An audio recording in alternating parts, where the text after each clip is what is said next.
it water with the sheep in the box? As you're probably aware, I'm British. Now, there's a lot I could say about my home country, from the legacy of colonialism to our gammon infestation to our terrible comedians that somehow managed to find careers in the US after we as a nation decided that they were fucking shite. In a couple of years' time, Americans will probably be subjected to dapper laughs, I have no doubt. If you know the trick to getting the bra off quickly, she's yours. Turn around and lift up your fucking shirt.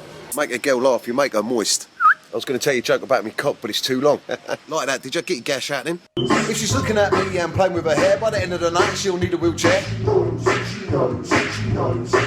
But how do you know if she's interested? It's easy, there's one thing you've got to do. Just show her your penis. If she cries, she's just playing hard to get. Dan O'Reilly, at best what you do is offensive, at worst it incites harassment and violence. But one of the main contemporary issues with my country is the proliferation and widespread and even institutional transphobia, from Liz Truss, the woman who has the laughable title of Equalities Minister, to almost all our media being aggressively transphobic. The far-right Daily Mail, of course, but also all the way over to our most left-wing paper, which is more centre-left at best, The Guardian, expressing transphobic sentiments very recently, and of course transphobia is rife among a lot of the general public here, especially bougie middle-class white women, epitomised by Joanne Karen Rowling. I wish I could say that Rowling was the hardest pill to swallow, because as I mentioned in my video covering their manifesto, I loved Harry Potter, and if I were to be forced into a game of Mastermind, it would probably be one of the subjects I'd choose. Such was my encyclopedic knowledge of the franchise during my formative years, much of which I still retain. But sadly, it appears that not one but two of the women who inspired my love of reading and language as a child turned out to be hateful bigots, because as I recently discovered, to my horror, my old English teacher became a TERF as well. Or maybe she always was, I don't know. Anyway, long story short, I was forced to own her online with facts and logic. Shame. In the process, I noticed that a lot of the arguments she and her bougie friends who also got involved, including the person whose Facebook profile picture and cover photo looked like this, and had the audacity to claim not to be a TERF, were using were the same ones I've seen come up over and over again from the more transphobic elements of the political discourse, especially the media transphobes, and to use a term that will probably age this video very obviously, Karens. So I thought I'd compile them all in this handy guide for you to more easily understand these arguments, why they're wrong, and how to debunk them. Or if any TERFs are watching, I hope this video at least makes you think twice about your beliefs. Let's begin, shall we?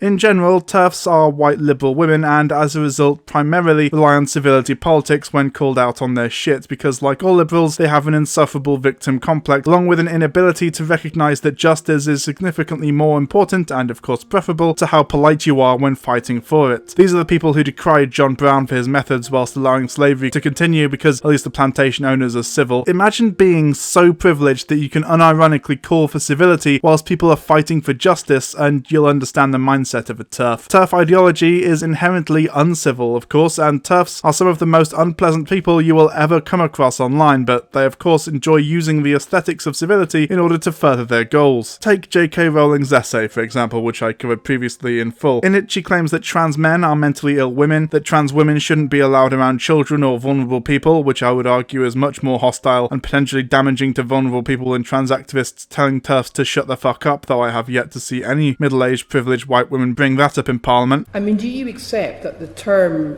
TERF is a gendered term in the same way that, forgive me, bitch and cunt are gendered terms? Yes. And are bitch and cunt acceptable on Twitter? There are, as Rebecca said, that we don't have a prohibition on swearing, but there are a number of rules that, you know, it would be a violation to target someone with that kind of language. So if somebody sent me a tweet saying, shut the fuck up, cunt, would that be acceptable or would it be taken down? As I said, I have colleagues who work in the safety team that would be able to advise on the specific nature of a tweet, and I'm very happy to follow up with you in writing on that. But can you not answer that question? If someone sent a member of Parliament a tweet such as this, with the gun and everything, saying shut the fuck up, cunt, would that be considered acceptable? Yeah. As I said, this tweet was taken down, it broke the rules, and so in that scenario I would assume the same. Further, if you genuinely believe that the bullies are the marginalised people and allies demanding justice but not the oppressive system that causes widespread suffering, then you've missed the point. If you tell trans people that they're being too loud and at the same time tell them that they shouldn't be allowed in the bathroom or prison that corresponds with their gender identity, you are the bully, just one who cries when called out for their behaviour. These are the kinds of policies that cause the massive suicide rate among trans people, and yet TERFs feel they have the right to complain about particularly rude activists. Let's be honest here, they would be calling out suffragettes, desegregationists, and the Stonewall rioters in much the same way, and apparently want to dehumanise and devalue Marsha P. Johnson too, so much for being an LGBTQ+ ally. They would happily call one of the heroes of the gay rights movement a predatory man trying to access women's spaces. Classy. Because this isn't about empathy or justice, it's about civility and liberal tone policing. TERFs put trans people in danger shockingly frequently, and from spreading lies about them preying on cis women in bathrooms or indoctrinating and forcing children into transitioning to just openly calling them pedos online. And these lies have real world consequences, even setting aside the awful stuff about increased suicide rates, which we shouldn't, but there's a whole section about it later on, so on this occasion I thought it would be apt. This kind of rhetoric demonstrably causes violence and hostility in society against trans people to rise, and violence against trans people is already at a record high, and let's not forget that a lot of people still use the trans panic defense when they've murdered a trans person in cold blood. Trans women especially are the victims of innumerable heinous crimes, including sexual assault and all kinds of violence, including, recently, a fucking lynching, and by normalising and spreading this narrative of the evil trans predator, TERFs help to create not only a society positioned against trans people, but a built-in justification for violence. Hey, this person wants to indoctrinate our children and rape women in locker rooms. Let's beat the shit out of them to teach them a lesson. The people spreading these lies may not necessarily think like this, but at least a few of their followers absolutely do. But the moment trans rights activists are even slightly uncivil or resort to direct action, all of a sudden TERFs feel that they have the right to play the victim. This violent person is attacking me, officer. They sent me an aggressive meme online and told me to fuck off, so I'm going to bring it to Parliament. All I did was call them a sexual predator for no reason. Taking another look at Rowling's TERF manifesto, we can clearly see how this tactic of using very real acts of violence against women to bash trans people can be used to justify discrimination or violence against the trans community. Rowling compared her assault at the hands of a cis man to all trans women, implying that all trans women are predators in waiting, and guess what? Her words were used to justify an erosion of LGBTQ+ rights by a Republican senator, as he quoted her whilst blocking a bill that would have amended civil rights bills pertaining to employment, housing, public accommodations, jury service, education, federal programs, and credit by adding sexual orientation and gender identity to the lists of protected classes. This rhetoric directly and provably leads to attacks on vulnerable people and groups, both from individual bigots and powerful institutions, including the government. Or to put it another way, TERF rhetoric causes severe and serious demonstrable harm to not only trans people but LGB people who TERFs claim to be fighting on behalf of as well. There's a reason the acronym is so important. All parts of it suffer under cis heteronormativity, and an attack on any part of it harms all the others eventually. TERFs pretend to care about civility and the rights of women and LGBTQ+ people as a whole, but in truth do nothing but damage and erode them. Sorry, but there's not much less civil than that.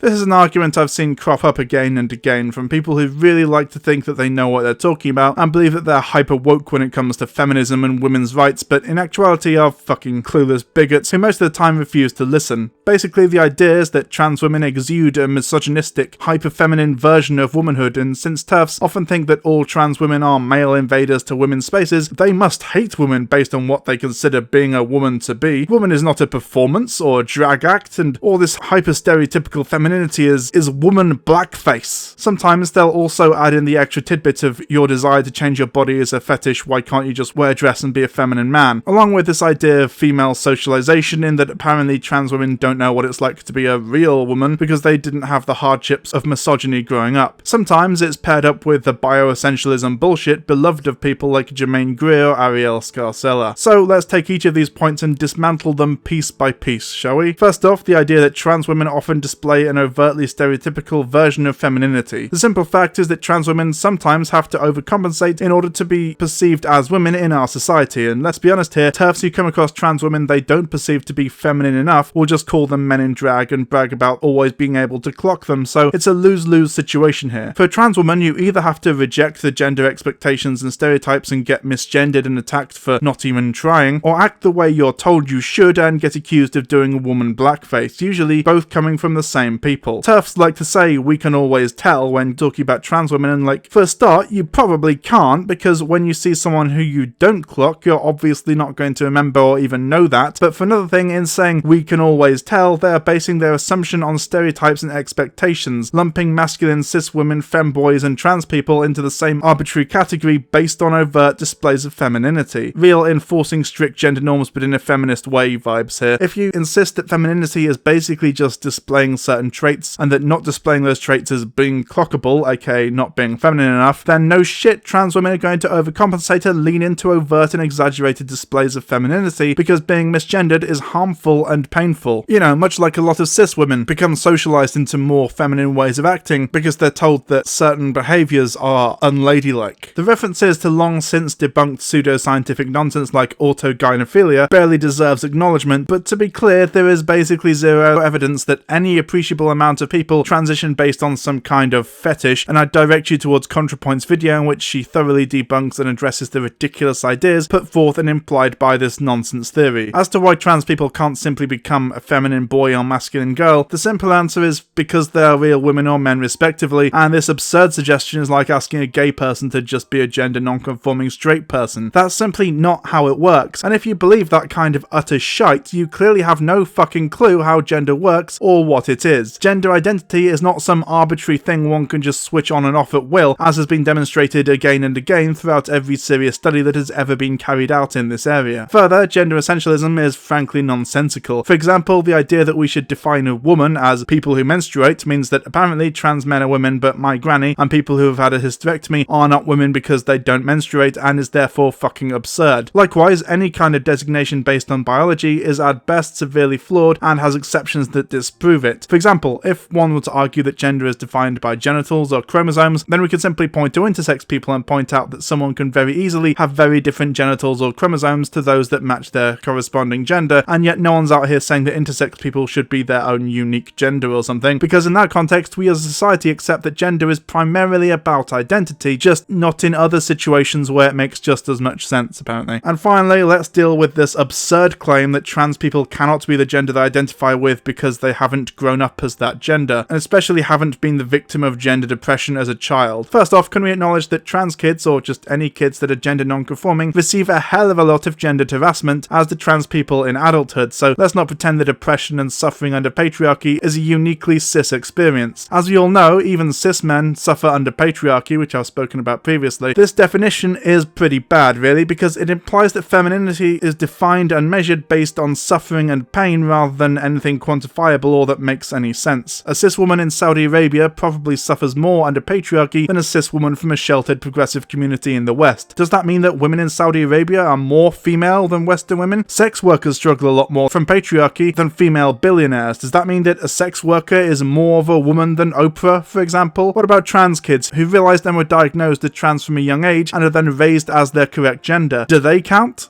Look, nobody is saying that trans women had the exact same upbringing as cis women, but that doesn't mean that they're not women in the same way as black women in general experience the world differently growing up to white women, and yet nobody is saying that black women aren't real women, at least not out in the open. To finish this section off, I just want to point out that throughout this discussion of what makes a real woman, trans men often get left out of the conversation completely. Interesting that, I wonder why.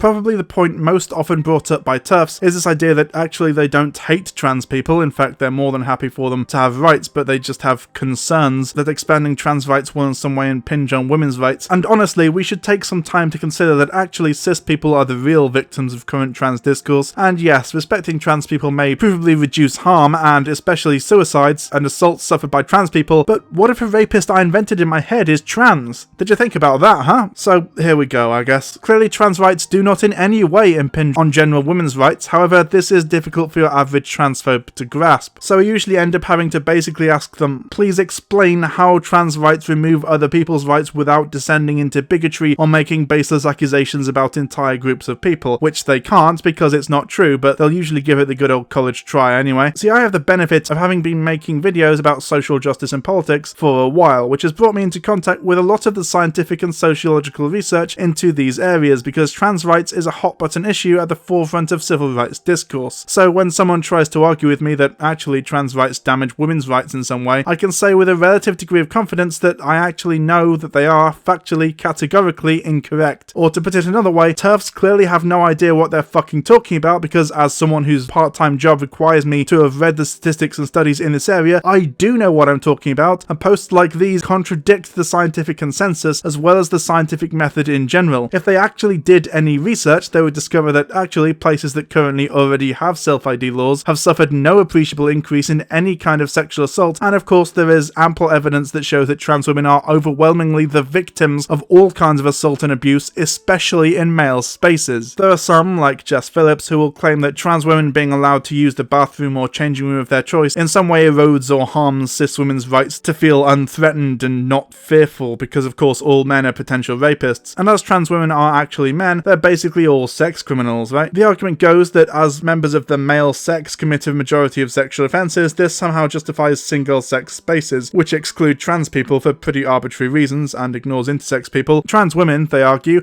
are by definition members of the male sex, and so we should expect them to exhibit a similar pattern of criminality. The problem is that, once again, that's simply incorrect. Those statistics they like to bring up are all referring to cis men, and making assumptions about people based on arbitrary characteristics quickly leads you to start claiming that black men shouldn't be allowed near white women based on bullshit statistics provided without context. If you make this argument, you're basically saying most criminals are men, therefore most AMAB, or assigned male at birth, people are criminals. 57% of sex crimes are committed by white people specifically. Should we stop allowing white people around women? Black women are the victims of sexual assault more than white women. Should we ensure that specifically black women should have their own separate spaces? Maybe we should just separate everyone by race in general. Oh look, you've just advocated for apartheid. Oops. We don't care about racists feeling extremely vulnerable around black people, so why should we care about transphobes being uncomfortable around trans people? Once again, I feel it necessary to mention that there is a total absence of any evidence whatsoever to suggest that in places that have already implemented self-ID laws, sex crimes, assault, harassment, etc. of cis women by trans women has increased dramatically. Some gay men commit sexual assaults. Should we mandate that all gay men should not be allowed near other men or in male bathrooms or changing rooms? They are men after all, and men are naturally violent, sexually aggressive creatures. By making arguments like this, TERFs are holding a majority of trans people responsible for the crimes of a tiny minority and punishing them for crimes they have not committed based on a flawed idea that they're more likely to commit crimes in the future. It's the exact same logic that led to segregation laws being passed in the US because the whites thought that black people were inherently dangerous and violent, so needed to be kept separate from civilized white people. Is that how their idea of a civil society should work? Because it sounds like a fucking dystopian nightmare. Trans women receive as much, if not more, discrimination and danger from cis men as cis women do, so even if you consider a trans woman to actually be a man, they should probably still be allowed in these spaces, because by forcing them into male spaces, they're being put at significant risk, whereas in comparison they statistically pose very little risk to cis women and are likely to have similar experiences and most of the time traumas. The TERF position harms trans women more than it helps cis women. I've shown evidence that trans people pose very little threat and are more often the victims of violence and abuse than the perpetrators, and of course sources as always will be in the description, but usually any evidence you provide goes ignored in favour of some kind of, oh but all men are potential monsters mindset, because transphobia, like all bigotry, is not built on logic. It's ironic because most often it's the people claiming to care deeply about facts and logic and that facts don't care about your feelings, pushing this pro-feelings and anti-facts line. By TERF logic, we should exclude all men from society in case a woman feels threatened, or all black people in case a racist feels unsafe around them. The TERF idea that I think trans people being allowed in women's spaces enables them to attack or harass women is no different from I oppose black people being allowed in white spaces because they're naturally more violent, or I don't think gay people should be allowed near our kids because they're all perverts. It's the same bigotry but with a different target. I'm not trying to censor anyone, by the way. TERFs, much like fascists, will often fall back on freedom of speech as the last resort and method of hiding from accountability. You're perfectly at liberty to hold the belief that trans women are inherently sexually violent or aggressive, that transphobia doesn't cause or inflate the enormous suicide rate among trans people, or that black people are genetically inferior superior to white people, but the statistics do not bear any of this out, and your opinion is based on misinformation and lies. For example, as I mentioned, almost all the evidence suggests that trans women, especially black trans women, suffer an incredible amount of violence and hate from cis people, and in comparison commit very few violent or sexual crimes. Likewise, as I'll discuss shortly, the trans suicide rate is incredibly high, specifically because of the bigotry trans people often suffer in society, and there have been multiple studies that demonstrate that intelligence among the races is equal. So, I'm not trying to force anyone to agree with me, but if you reckon something that's untrue and base your political positions around that premise, then yes, sorry, you are fundamentally incorrect and you will be called out for that. TERFs love to cry about being censored or attacked when receiving justified criticism or backlash, which is just incredibly irritating to me. You don't get the right to try to tone police people while deliberately lying and denying the suicide rate amongst trans people, especially vulnerable teenagers, by citing bigoted sources, because frankly, that is not worthy of respect. Should we accept this argument if it were a conversation about race and they link to a KKK or race realist blog? Of course not, but white women tend to get a pass most of the time when talking about gender, in a way that they just don't when talking about race. There is precisely no data showing that trans women pose a significant risk to cis people, and a lot of data showing that cis people pose a significant threat to trans people. If you can show me some, remember I said data, not anecdotes or outliers, I would be happy to reassess my position on this, but as it stands, I've seen zero evidence, and if I feel weird about it is what makes you want to force vulnerable people into places they're likely to be victimized and suffer abuse, then sorry, but I don't really care. Fucking grow up and deal with it. Your feelings do not trump other people's safety. To the TERFs who are inevitably watching this, I reiterate, can any of you provide any evidence whatsoever that in places that have already implemented self-ID laws, sex crimes, assault, harassment, etc. of cis women by trans women has increased dramatically? Spoiler,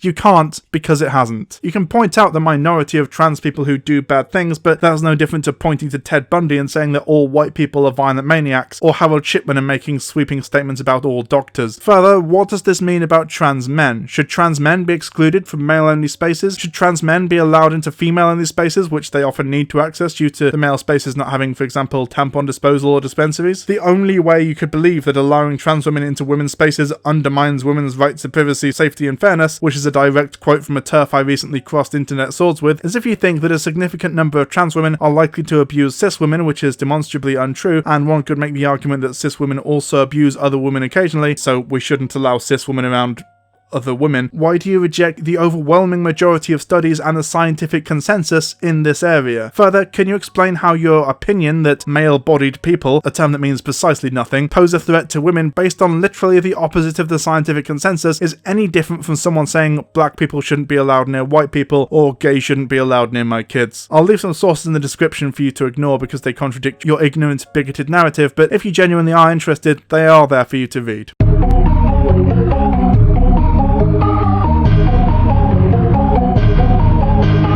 Absolutely no one is saying this. The right really like to pretend that trans people want to force straight men and lesbians to suck their girl dicks, or I guess gay men to eat their...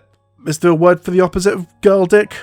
Man, pussy, whatever. Anyway, the point is that this is a complete fabrication. TERFs in the far right like to point to people like Riley J. Dennis and claim that actually the fact that she made a video about how we as a society should re-examine how we view gender and that maybe issues of sexuality and genital preferences are more complicated than originally thought is forcing me to suck her dick. Which, like, calm down, mate. Here's what Riley actually said. I've never said that anyone should have to have sex with someone with a penis if they don't want to. And the last thing I want to say about this is that if you'd rather not have sex with a woman who has a penis, maybe just don't make such a huge deal of it. Trans women are often afraid of not being found attractive or desirable after coming out, and you're not helping. If you really want to be an ally to trans people, you could just not talk about it. And by that, I'm not trying to censor you, okay? So don't pretend this is censorship. You have the freedom to say whatever you want. I'm just asking you to consider if it's necessary to say those things when they reflect harmful or violent rhetoric. Because if you have an opinion that you know is only going to make people feel bad about themselves, why constantly share it with the world? It's fine to not find people attractive, but it's mean to constantly yell about how unattractive you find those people, especially when those people are oppressed. For another imperfect analogy, it'd be like if you weren't attracted to girls with short hair. That would be fine, but you probably wouldn't write articles and make videos defending why it's okay for you to not like girls with short hair. You could do that, but sometimes it's just best to be polite. Nobody is forcing you to suck anyone's dick or eat anyone's pussy. I'll do that voluntarily, just say the word. All we're saying is that sexuality and gender are more fluid and interestingly complex ideas than we used to think, and so if you, a cis lesbian, fall for a trans woman, that doesn't make you secretly bi or anything, because trans women are women just as much as cis women. Therefore, maybe we should really consider our prejudices and impressions of what makes our sexualities tick, and it would probably be quite healthy if more people really thought about it and came to the conclusion that sexuality, much like gender, is about the person and about your attraction to them rather than their genitals. And actually, it's really quite sad how much we reduce one another to physical attributes like that. Nobody is saying you have to suck a dick if you don't want to. All we're saying is that maybe sexuality is more complex than what kind of genitals you want to gently but firmly tease with your tongue, especially if someone who looks like this has a penis and someone who looks like this has a vagina. Maybe it's time to re-examine some of our preconceived ideas about what makes a man or woman or whatever whilst considering a sexual partner. And the often mocked idea of a vagina fetishist makes no sense unless you're willing to eat this dude's pussy but not suck this girl's dick.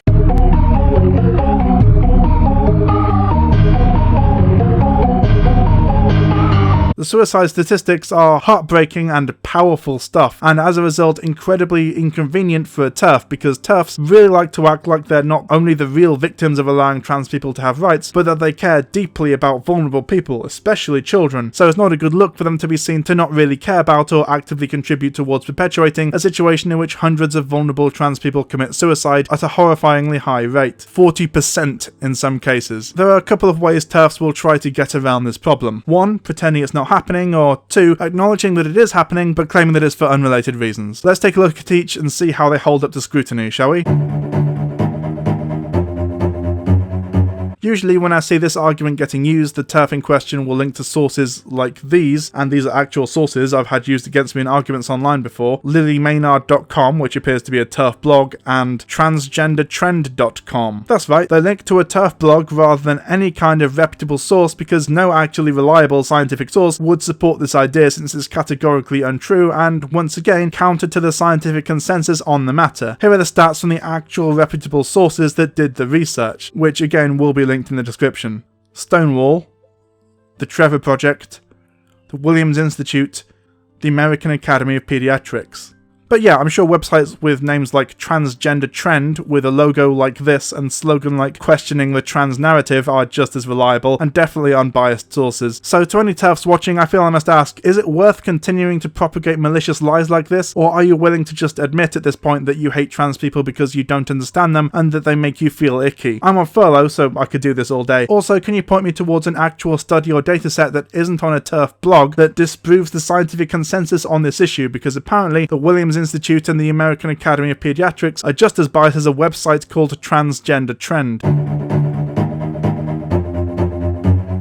This can run the gamut from trans people are all mentally ill to begin with to actually it's a society which allows these people to indulge in their delusions that leads to bad outcomes. It's obviously just a load of shite. There is a fucking mountain of evidence that proves beyond almost any doubt that the massive disparity in suicidality between trans people and cis people is due partly to dysphoria, but overwhelmingly due to the massive levels of harassment, hate, rejection and prejudice they receive from society in general and transphobes in specific. And honestly, I get it. I can only imagine what it must be like to come out, be disowned by your family, and on the street sexually or physically assault you. The media tells everyone that you're subhuman, and people you looked up to for your entire life, like J.K. Rowling for example, tell you that your experiences are invalid and that even though you're more likely to suffer incredible amounts of abuse from cis men, the fact that you're trans means that you're a threat to cis women, don't belong in female spaces, and are comparable to a cis male rapist. TERFs and transphobes like to pretend that they don't hate trans people, they just have different opinions concerning them and concerns about the threat that they apparently pose, much like Tommy Robinson doesn't hate Muslims, he just thinks they're all child molesters and has concerns that their existence may pose a threat to Western society. Listen, TERFs, you can say that you're not a bigot, but we know that you're extremely willing to deny the provable fact that transphobia causes suicides and spread disgusting lies about trans women specifically, so I don't think it's unreasonable to call you bigoted. I could be wrong though. Maybe you do have perfectly legitimate reasons for lying about and attempting to invalidate and downplay trans people's existence and increase their suffering by posting links from TERF blogs which propagate harmful lies under the guise of protecting women's or gay rights, but I suspect that that's not the case. Oh,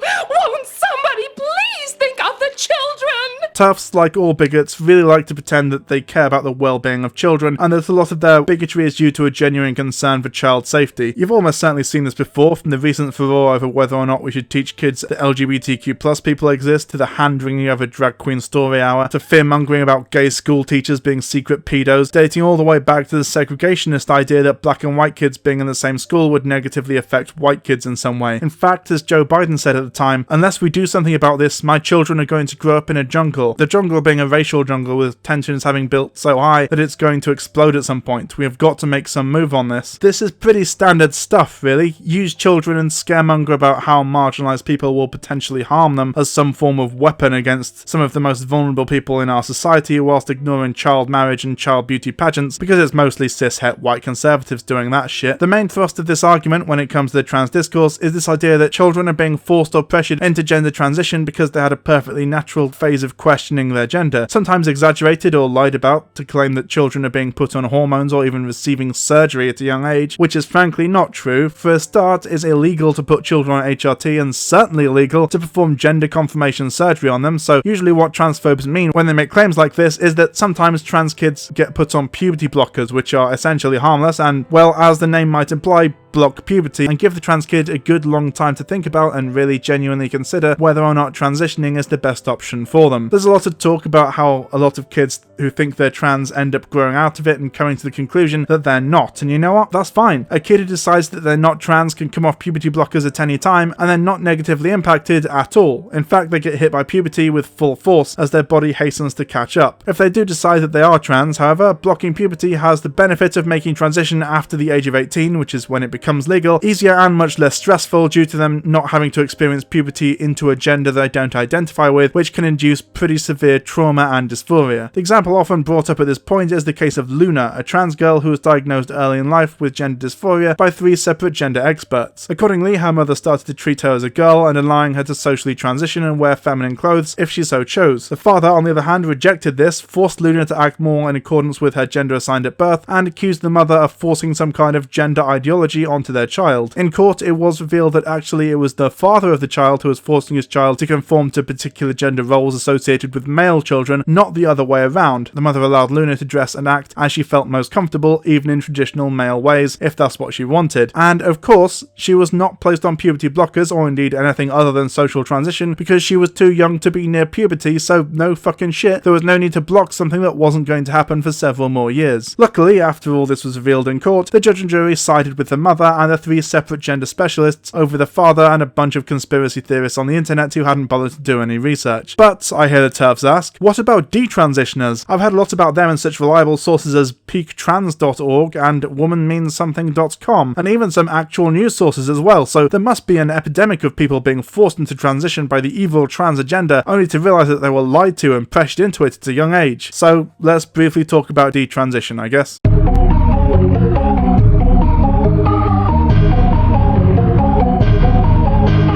Detransition happens, but is so rare as to functionally be irrelevant, and frankly is only really used to try to imply that trans activists are actively pushing cis children into transitioning, which is not the case. To quote from Stonewall, who have written an extensively researched article about detransition, which is linked below, what we know from the research is that these acknowledgements of regret are actually most often related to unsatisfactory surgical results. We also can't forget that gender identity services in Britain are hugely under-supported and under-resourced. Waiting times for appointments at these clinics can be up to 2 years, and patients can be forced to travel hundreds of miles to be seen. The lack of funding to ensure that trans people and those who may be questioning their gender are given the high quality care and support they have a right to expect is a serious problem that needs to be addressed. We need to understand and respect that the reasons why someone detransitions are often complex and nuanced, contrary to what some in the media online may say. The most common reason for detransition is the person couldn't cope with the family and community support they lost and the experience of transphobia, where others may detransition because they're unable to find a job or housing. We know from our research that 1 in 7 trans people, 14%, aren't open about who they are to anyone in their family, whilst 1 in 4, 25%, were discriminated against whilst looking for a house or flat. Just look at the story of Kate Hutchinson, a trans woman who detransitioned for a period of time due to transphobia. As Kate writes, the only time I saw visible trans people were when they were the focus of nasty jokes in the media or sensationalist headlines. I would get the same abuse in the street and I saw no empathy or understanding in society as a whole for trans folks. Unfortunately, there are no statistics out there that show many people choose to retransition once they have more support structures in place. So anyone who's concerned about detransitioning should be equally concerned with challenging the transphobia that is rife across our society, and we can't treat detransition as the end of a person's journey in exploring their gender identity, as many will choose to retransition at a later point when they're safe and supported. Just to be absolutely clear here, less than 1% of trans people decide to detransition, many of them actually then retransition, and there are a number of nuanced factors that may influence this decision. Trans people make up approximately 1% of the population. That means that less than 1% of 1% of people detransition, or in other words, 0.01% of people. Look, I'm not trying to minimize the experiences or pretend it doesn't absolutely suck for them to have gone through such an experience, but let's not pretend it's a widespread issue or some kind of epidemic among the trans community.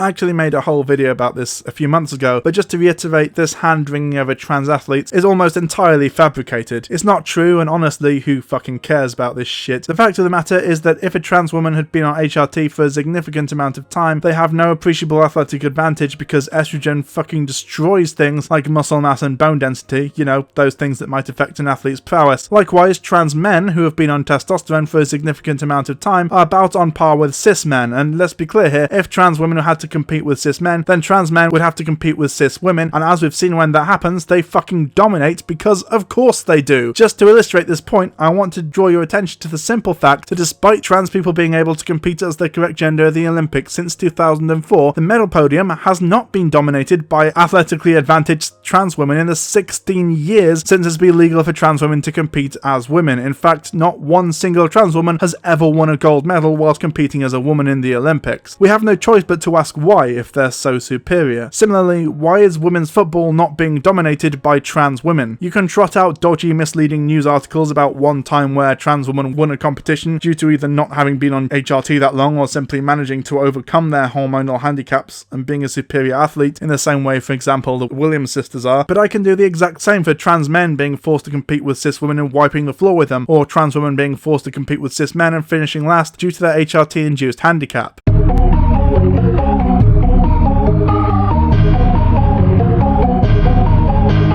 I hope you find this video helpful in explaining these issues to the ignorant or demonstrating to a transphobe that their arguments are nonsensical and based on precisely zero facts or evidence. Trans people deserve respect, empathy, and above all, justice. They are the victims of a huge amount of societal prejudice influenced by, among other things, an unholy mix of patriarchal and liberal feminist ideals, and we need to help defend them and make sure these ignorant arguments don't get spread farther than they already have. Transphobia, just like all bigotry, uses the same arguments and rhetoric as racism and homophobia of the past, and yet the most virulent transphobes will pretend to care deeply about the LGBT community and or people of colour. They're no different to pro-segregationists or anti-gay marriage advocates, they just have a different target. The arguments used to oppress and harm trans people are the ones that above all harm cis people, because in order to make the argument that trans women are inherently sexually aggressive due to their gender assigned at birth, for example, you have to imply that so are all men, including gay men, and if you want to argue that you can always tell whether or not a person is trans, then you are by necessity enforcing a set of expectations